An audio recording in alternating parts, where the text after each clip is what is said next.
స్ట్రోమర్ రక్తనాళాల్లో రక్త ప్రవాహ వేగాన్ని కొలిచే పరికరం.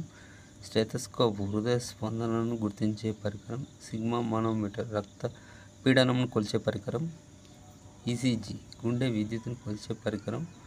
ఫోనోకార్డియోగ్రామ్ హృదయ స్పందనలను పెద్దగా వినిపించి రికార్డు చేయి పరికరం. రక్తనాళాలు మూసుకుపోయినప్పుడు వీటిని తిరిగి తెరిచేందుకు వాటి లోపల అమర్చే ప్రత్యేక నిర్మాణాలను స్టంట్ అంటారు.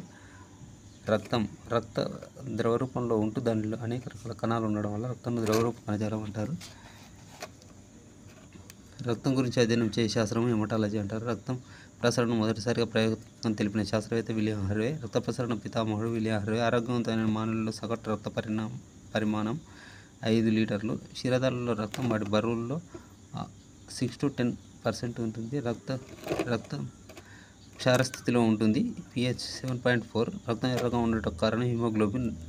శరీరంలో రక్త కణాలు ఏర్పడే విధానంను హీమోపైసిస్ అంటారు. రక్తం పిండాభివృద్ధిలో కాలేయం నుండి ప్రౌఢదశలో అస్థిమజ్జ నుంచి ఏర్పడుతుంది.